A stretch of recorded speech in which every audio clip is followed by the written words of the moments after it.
네, 안녕하세요. 오늘도 아침에 짚어볼 경제 현안들을 여러분들과 함께 이야기해보는 시간을 갖도록 하겠습니다.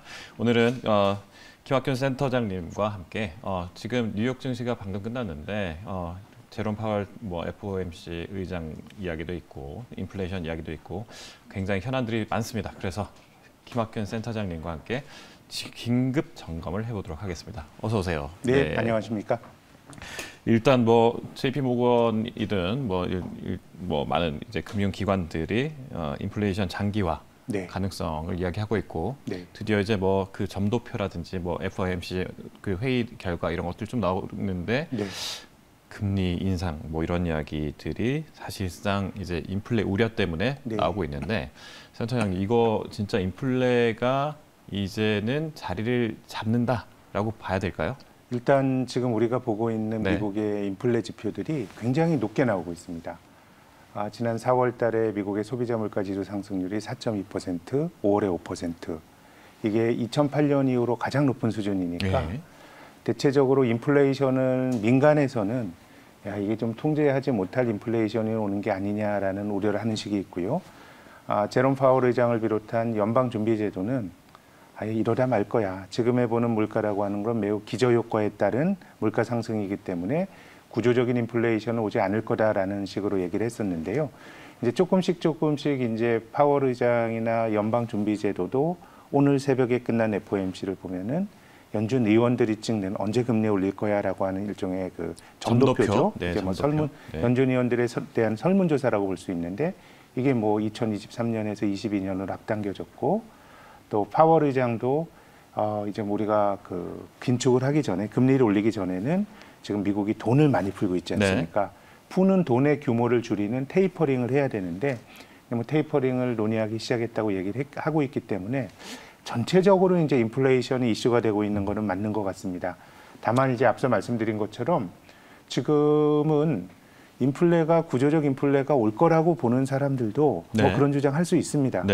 또 파월 의장처럼 구조적 인플레이션이 안 온다라고 보는 분도 그런 주장을 할 수 있는 게 물가지수라고 하는 거는 전년 동월비로 물론 이제 지난달과를 비교하지만 전년 동월비로도 많이 비교를 하는데 작년 4월부터 7월까지가 미국 경제가 제대로 활동이 안 되던 워낙 이제 바닥이 낮았다. 그럼요. 기저효과 때문에 우리가 4월, 5월 미국의 물가를 봤는데 7월, 8월까지도 굉장히 높게 나올 겁니다. 그럼 이제 이게 기저효과일 거냐, 구조적 인플레이션이냐에 대해서는 논란이 굉장히 많을 것 같고요. 다만 이제 중앙은행 입장에서 이제 기본적으로 중앙은행가들은 경기가 좋아지고 형편이 좋을 때 통화 정책을 조금 정상화하고자 하는 욕구를 가지게 됩니다. 왜냐면 금리나 이런 거 조금 올려놔야 나중에 어려울 때 자기들이 쓸 수 있는 정책 처방이 그 운신의 폭이 넓어지기 때문에 중앙은행가들 입장에서는 이제 통화 정책의 정상화 쪽으로 갈 텐데 이제 투자하는 입장에서 궁금한 거는 그럼 이게 금리 한 번 올린다 그래서 이 구조적인 저금리가 끝나는 건 아니니까 구조적인 인플레가 올 거야? 그럼 그래서 금리가 구조적으로 올라갈 거야?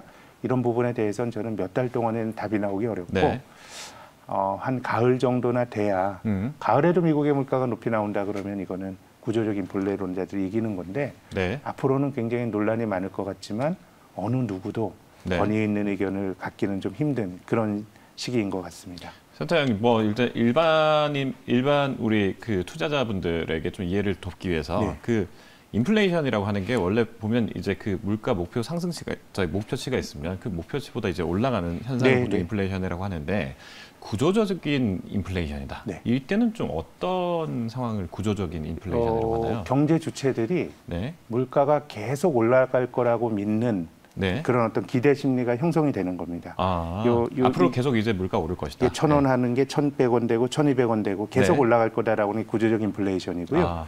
파월이 얘기하는 것처럼 일시적이다. 파월의 논법은 작년이 워낙 안 좋았으니까 서너 달 물가지수가 오르다가 다시 정상화되는 건 이건 구조적 인플레이션을 보기 어렵다는 건데요. 구조적 인플레이션이 그럼 생기기 위해서는 어떤 일이 전제되었냐면 노동자들의 임금이 올라가야 됩니다. 이게 1,000원 하다 1,100원 돼도 사쓰는 사람이 있어야 1,200원이 되거든요. 여기서 사시는 사람이 있어요. 또 1,300원이 되는 겁니다. 그래서 기본적으로 이제 노동자들의 임금이 올라가고 구매력이 개선이 되어야 이게 어떻게 보면 통제 못할 인플레가 생기는 거예요. 금리가 올라가고 임금이 따라 올라가고 임금은 굉장히 경직적 성격이 있거든요. 그렇죠. 한번 올라가면 내리기가 힘듭니다. 이런 식으로 나선형으로 계속 인플레가 나타나는 게 구조적 인플레이션이라고 볼 수 있는데요. 제 생각에는 아직까지도 어느 나라나 임금이 제대로 올라가는 나라는 없기 때문에 몇 달 지켜봐야 되겠습니다만은 저도 이 인플레이션이 장기화되기보다는 일시적 현상이 아닐까라는 게 제 견해입니다. 네, 항상 뭐 누구나 물가는 오르는데 왜 내 월급은 항상 이 모양이냐 이런 이야기를 하는데, 자, 인플레이션이 상승하면 증시에는 호재입니까, 악재입니까? 일단은 뭐가 올라간다라고 하는 거는 기본적으로 경기가 좋을 때 생깁니다. 그렇죠. 뭔가 사람들의 수요가 있어야 인플레이션이 생기는 거니까 일반적으로 이제 인플레이션이라고 하는 건 경기가 좋을 때 생기는 거기 때문에 주식 투자자의 관점에서 보면 인플레이가 생기는 건 경기가 좋다라는 점에서는 긍정적이고요. 다만 이제 인플레이션 때문에 금리가 올라간다 그러면은 악재인데, 제 생각에는 지금은 금리가 올라가면 주식이 잘 안 될 것 같습니다. 왜냐하면 지금의 전 세계 주식시장의 밸류에이션도 굉장히 높고요. 버핏 지수라고 하는 GDP와 주식시장의 시가총액을 비교해 놓은 것도 다 사상 최고치입니다. 그러니까 지금은 뭐 경기가 좋아질 거다 이런 것들은 이미 주가가 대부분 투영하고 있고 지금 투자자들은 금리가 낮으니까 뭐 사람들이 주식을 하고 하는 거기 때문에 이 경기와 금리 사이에서 저울질을 해야 되는데 제 생각에는 뭐 저의 견해와는 다르게 인플레이션이 통제 못할 인플레이션이 오고 금리가 올라가는 거는 어떤 시점에선 그게 이제 경기 호황의 산물일 수도 있지만 투자자들에게는 오히려 금리가 올라가는 게 악재로 작용할 수 있어서요.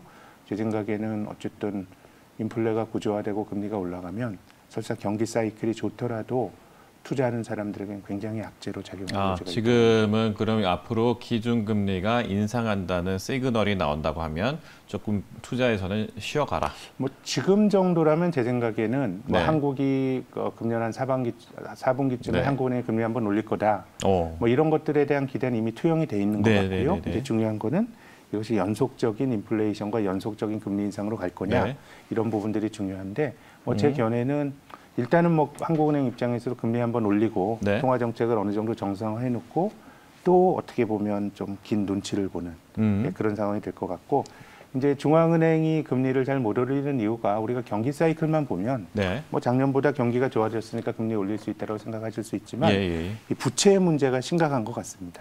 지금 어느 나라나 정부 부채, 한국 가계 부채 심각하거든요. 여기서 이자율이 올라가 버리면은 이건 뭐 그 나라 경제 재앙이니까요. 그렇기 때문에 부채를 생각한다 그러면은 제 생각에는 금리가 많이 올라가기 힘들 것 같고, 그래서 중앙은행가들이 그런 딜레마가 있는 것 같아요. 지금 보면 실물 경기를 생각하면 미국도 코로나 이후로 아직도 회복되지 않는 일자리가 600만 개입니다. 또 뭐 경기 회복이 지표 경기가 좋아지고 있다고 합니다만은 밑바닥 경기나 평균적인 생활인이 느끼는 경기가 그렇게 썩 좋아지진 않았거든요. 그러니까 금리를 올리는 것은 사실은 그런 점에서는 달갑지 않은데 이 자산시장이나 주택이나 주가나 심지어 뭐 가상화폐나 이런 것들 올라가는 거에 대해서 문제의식을 갖고 있는 것 같아요. 그래서 자산 버블을 막는 것도 중앙은행의 역할입니다. 금융시장 안정기능이란 게 있거든요. 이 버블이 생기면 올라갈 땐 좋지만 나중에 후유증이 있으니까요. 그래서 이제 자산 버블은 잡고 싶은데 실물 경제에 자신이 없어요. 그러니까 나오는 말들이 굉장히 이제 어떻게 보면 입을 통해서 뭔가 자산 버블을 막고 싶어 하니까 조금은 실질적인 통화 정책보다는 관료들이나 중앙은행가들의 언사는 조금 거칠게 나오는 수도 있다고 봅니다. 그러니까 우리는 앞으로 내릴 수 있어, 올릴 수 있어, 올릴 수 있어 이렇게 이야기 일단 올리진 않지만 우리 계속 이렇게 나가면 올릴 거야? 뭐 이런 이야기들이 나오니까 어제도 이제 금 가격 같은 경우는 떨어지고 또 뭐 가상화폐도 지금 이제 지지부진하고 이런 것들이 아무래도 그런 이유라고 볼 수 있거든요. 관료들이 중앙은행가가 조금 이제 매파적 발언하더라도 우리가 경제 활동하는 데는 아무런 영향을 안 주는데 자산시장 참여하는 사람들은 막 여러 가지 미래 가능성을 머리 굴리면서 투자하다 보니 그런 영향을 받을 수가 있어서 큰 틀에서 보면 통화정책의 정상화 과정이고 금리가 좀 올라갈 수 있다고 생각하시는 게 맞는 것 같고요. 다만 어떤 정책 당국자의 말보다는 정책은 훨씬 더 마일드하고 조심스럽게 저는 전개가 될 걸로 봅니다. 자, 어제까지만 놓고 보면 우리 코스피 이야기를 안 할 수가 없는데요. 사상 최고치를 찍었습니다.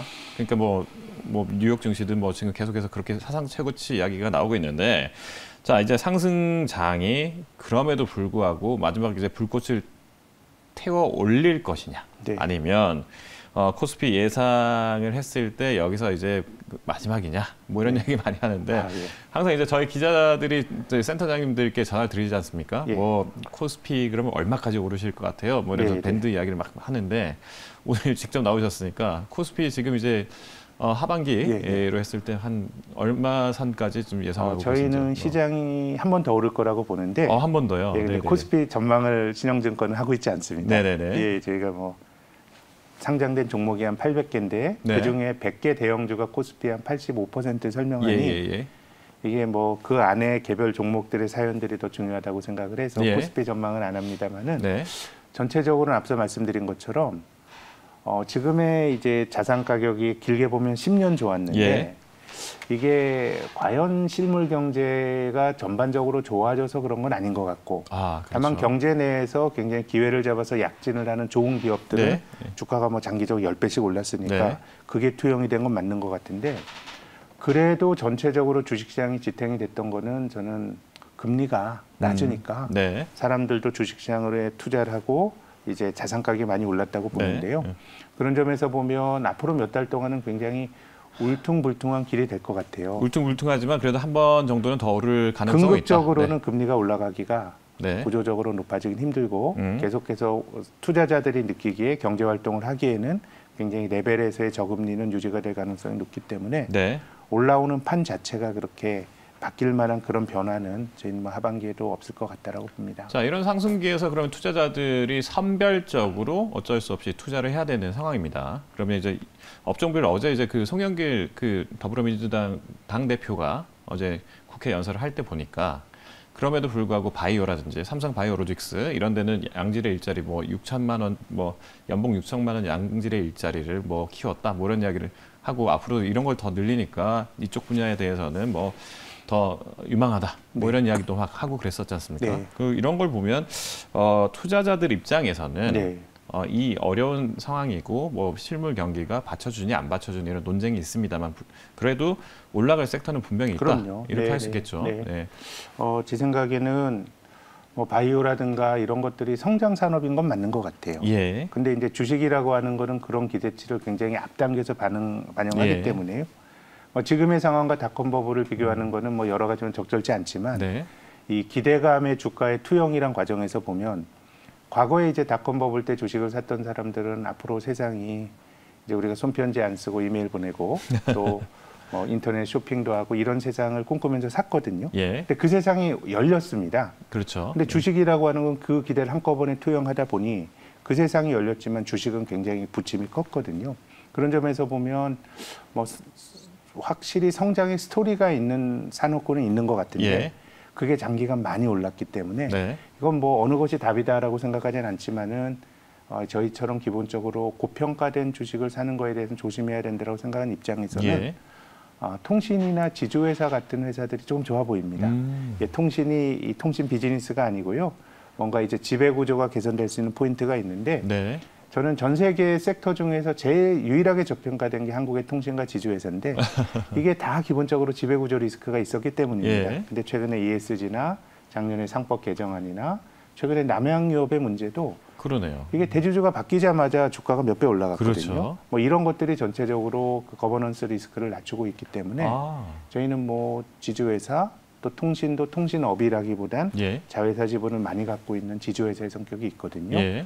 통신과 지주회사, 좀 통신은 약간 방어적인 성격으로 받아들이시는 분들 계실 텐데 저희는 뭐 장이 꺾이니까 방어적으로 통신을 권하는 건 아니고 저평가와 또 배당 매력까지 있기 때문에요. 통신과 지주회사를 저희는 좋게 봅니다. 그러면 이제 그 한편 이렇게 그 지금도 좋아하는 게 많은 분들이 이제 카카오나 네이버 이런 빅테크 이런 회사들은 언제가 바닥일지 모르겠다. 오히려 뭐 천장이 없다. 뭐 이런 이야기를 막 하고 있습니다. 그러면 이제 방금 이야기했던 가치주와 성장주를 어느 게 뭐 지금 투자할 때냐 이런 이야기를 하고 있는데 센터장님 보시기에는 그러면 이제 통신주라든지 이게 지배구조라든지 이런 부분들의 이제 변화를 좀 더 주시해라. 그러면 성장주보다는 지금 가치주를 좀 담을 때다. 가치주라기보다는 저희 뭐 통신과 그냥 예. 그 섹터를 좋게 본다는 말씀 드리고 싶고요. 네네. 이제 뭐 금리가 올라가다 떨어지게 되면 다시 성장주에게 유리한 환경이 되는 건 맞아요. 네. 일반적으로 경기가 좋을 때 금리가 올라간다고 말씀을 드렸는데 경기가 좋을 땐 전통적인 비즈니스 모델을 가진 기업들이 이익이 늘어나거든요. 네. 그러니까 근데 성장주라고 하는 거는 단기적인 이익이 아니라 비즈니스 모델을 사는 건데 네. 그렇기 때문에 경기가 좋아지는 국면에서는 가치주나 전통적 경기 민감주가 성장주가 보다 좋고 네. 오히려 경기가 좀 나빠지면은 아무래도, 성장이 희소해지니까 사람들이 성장에 대한 기대가 있는 쪽으로 몰리는데요. 네. 뭐 연말 연초 정도가 되면 경기 상승 속도가 아무래도 기저효과 때문에 예. 약해진다 그러면 다시 뭐 그런 쪽에서도 성장주의 기회가 올 거라고 생각은 하는데 네. 아무튼 성장주는 밸류에이션이 비싸다는 게 저 같은 사람에겐 계속 좀 큰 딜레마라고 네네. 봅니다. 그래서 좀 보수적으로 접근을 좀 했으면 좋겠다 이런 이야기고 마지막 질문 드리겠습니다. 네. 자, 인플레 공보 속에서 그러면 지금 성장주, 가치주 이런 부분뿐만 아니라 지주회사 이런 것들 많이 이야기하라고 했습니다만 그럼에도 투자자들 입장에서는 종전 해왔던 뭐 해운주라든지 네. 뭐 아니면 또 뭐 그 대한전선이라든지 이런 특징주가 있었지 않습니까? 이런 걸 봤을 때 앞으로 이제 하반기에는 이런 그 특징주들 중심으로 좀 따라가는 게 좋을까요? 근데 뭐 우리가 이렇게 얘기 나눌 정도면 그런 기대가 주가에 많이 투영이 되어 있을 가능성이 있기 때문에요. 네. 투자의 답은 없습니다만은 네. 그 기대치가 주가에 얼마나 많이 반영되어 있는가 밸류에이션인데 네. 지금 뭐 인기가 있는 종목들은 상당히 네. 앞으로 먼 미래에 개선될 것까지도 많이 반영이 되고 있는 것 같아서요. 예. 한번 물을 탔다? 저는 그렇게 봅니다. 끝인지 아닌지 모르겠지만 네네네. 한 8, 9분응선은 된 것 같다는 네네. 말씀 드리고 싶습니다. ESG와 관련돼 있어서 어차피 채권들이 많이 있기 때문에 ESG가 주목하는 그런 종목 중심으로 가치주 중심으로 가는 것도 한번 생각해 보자. 이렇게 정리할 수 있겠습니다. 오늘 나와주셔서 감사합니다. 예, 감사합니다.